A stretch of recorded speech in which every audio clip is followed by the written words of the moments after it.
Modi sir ने मामले में कांग्रेस के नेता और पार्टी के पूर्व अध्यक्ष राहुल गांधी को आज सुप्रीम कोर्ट से बड़ी राहत मिली है। कोर्ट ने निचली अदालतों का फैसला पलटते हुए न सिर्फ राहुल गांधी की सदस्यता बहाल की है बल्कि इस मामले में कुछ टिप्पणियां भी की है।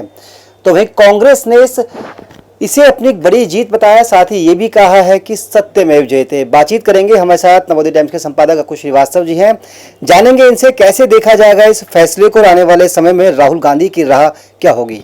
सर, आज जिस तरह से जजमेंट आई है, क्या कहना चाहेंगे? नहीं, जजमेंट आई है और कहना क्या है, राहुल गांधी इससे बरी हो गए हैं और बल्कि रोक जो सज़ा थी उस पर रोक हटा ली गई है और अब वो सांसद ही उनकी बनी रहेगी। तो अब पूर्व सांसद नहीं है, अभी तक जो 2.5-3 महीने का मामला चला था, तो पूर्व सांसद नहीं, फिर से सांसद हो गए हैं। और लेकिन ये पूरा मामला क्यों हुआ, क्या हुआ, ये समझना ज़रूरी है और इसको समझने के लिए आपको जाना पड़ेगा थोड़ा सा पहले।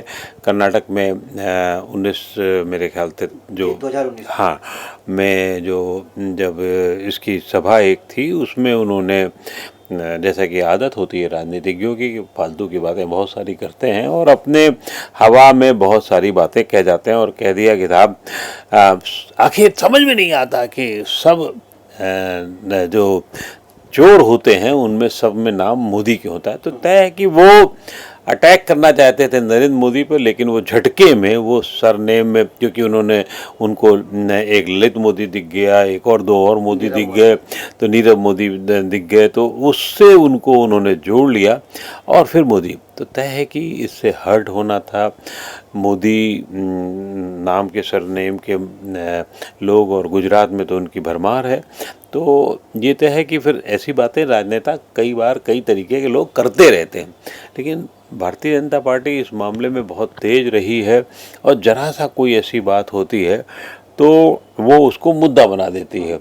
चुनाव में, गुजरात के चुनाव हुए तो उसमें खड़गे साहब ने जो कह दिया, उस सांप को, जहरीले सांप को लेकर के वो बात हुई, वो मुद्दा बन गई।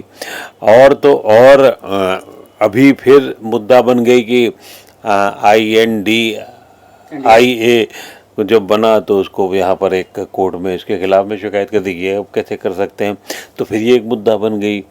पॉलिटिकल पार्टीज़ के नेता सब ये सब करते रहते हैं और उसमें बहुत सारा, अगर आप बहुत संयम से काम नहीं लेते और सोच के काम नहीं लेते तो उसमें आप झटका भी खा सकते हैं।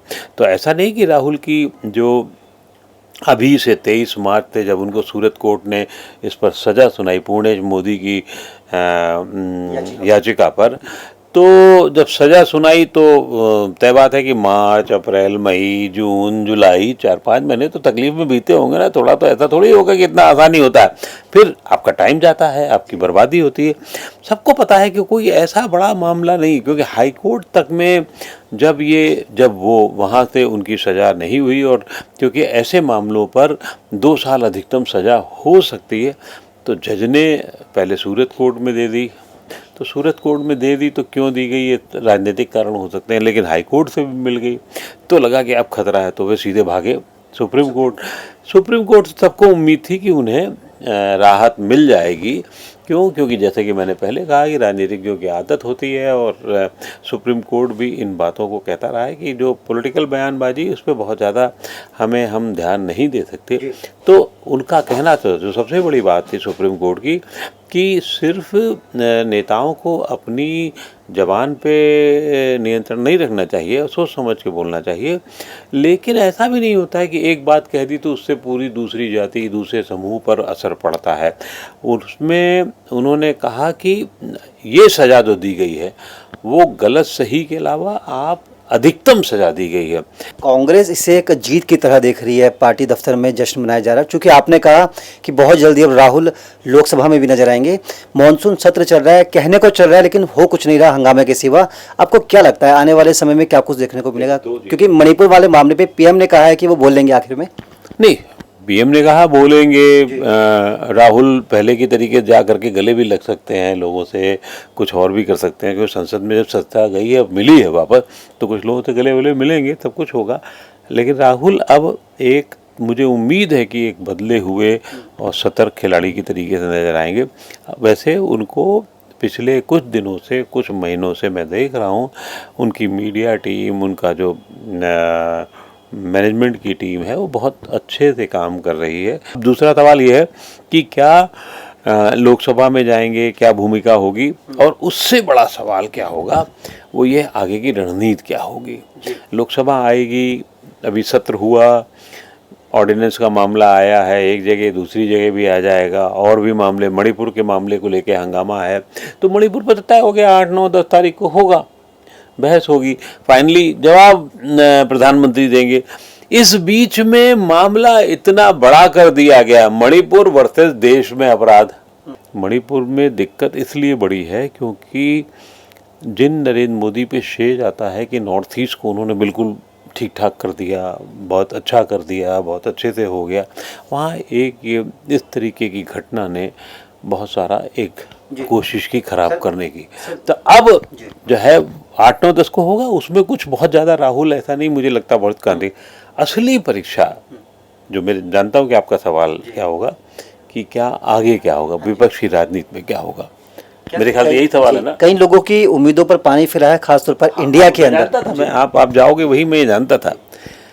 इंडिया के नेतृत्व में देखिए अभी क्या है, पहली बैठक हुई तो उसमें नीतीश कुमार आगे रहे, नीतीश कुमार को श्रेय गया। लालू यादव ने कहा राहुल गांधी को बच्चा समझ लिया, अरे शादी कर दो, शादी। राजनीतिक दल की बैठक में आप बहुत हल्का नहीं करते, लेकिन उसके संकेत, लालू यादव बहुत चालाक, बहुत ही संकेत में बात करने वाले भी नेता हैं, सीधी भी बात करते हैं, संकेत में।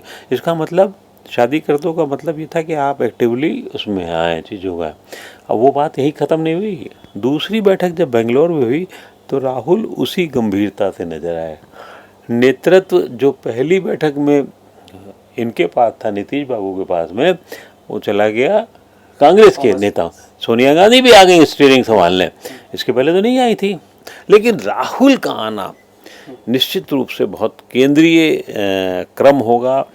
राहुल अब विपक्षी सत्ता के केंद्र में होंगे, INDIA के केंद्र में होंगे, उनकी बातें ज़्यादा सुनी कही जाएंगी, और जब ज़्यादा सुनी जाएंगी कही जाएंगी तो निश्चित रूप से ये ध्यान रखिएगा, ये जो गठन हो रहा है विपक्षी गठबंधन का, उसमें कुछ पेंच फंसेंगे ज़रूर, और ठीक से फंसेंगे, क्योंकि राहुल अब अलग तरीके से अपने आप को पेश करने की कोशिश करेंगे, ऐसा मुझे लगता है। चलिए सर, बहुत बहुत शुक्रिया। तो राहुल गांधी के लिए आज का दिन वाकई बेहद खुशनुमा है, क्योंकि सुप्रीम कोर्ट से उन्हें जो राहत मिली है उसके बाद ना सिर्फ वो बल्कि पूरी कांग्रेस पार्टी में एक जोश भरने का काम कर रहा है। देखना यही है कि राहुल गांधी अब आने वाले समय में जो कुछ टीका टिप्पणी करते रहते हैं भाषणों के दौरान, उसमें किस तरह का कंट्रोल रख पाएंगे। फिलहाल इस पेशकश में इतना ही, मुझे दीजिए इजाज़त, नमस्कार।